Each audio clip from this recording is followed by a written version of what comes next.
I must have died when my first sensation was being in an environment I didn't recognize. It was a large but infinite space. Not a tunnel or bright light, but rather an area the size of a 50,000-seat oval or oblong arena. I was situated midway and elevated to one side. The boundaries of this area had a colorful, cloud-like appearance, similar to nebula in Hubble photos. The colors were primarily deep red, orange-yellow, and set against a dark black background. It was brighter at one end of the space than the other was, but not extremely bright in any area. I had the sense that there was something beyond these boundaries, but obscured by the nebulous cloud-like walls. I almost immediately began processing the conditions analytically. The first and foremost factor was the absence of physical sensation. That was perhaps the most liberating element. I wasn't cold, hot, tired, hungry or thirsty, and there was a complete absence of discomfort of any kind.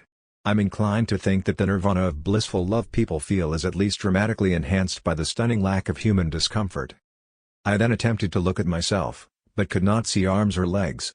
This led me to wonder how I was able to experience a field of view. I'm out of body, so to speak, yet I had vision of my surroundings. Next, I scanned the perimeter, first right, then left. The space was lighter to the right, fading to a dim light as I panned left. I turned my attention back to the lighter end. At no time did I see a human-like form, or any other form of being during the experience. However, toward the end of the experience, I sensed a presence originating from the lighter end of the space. It seemed to have a masculine essence, and conveyed a message to me. I didn't hear words spoken, but just received it, and accepted it without hesitation or reservation, which is very uncharacteristic of me.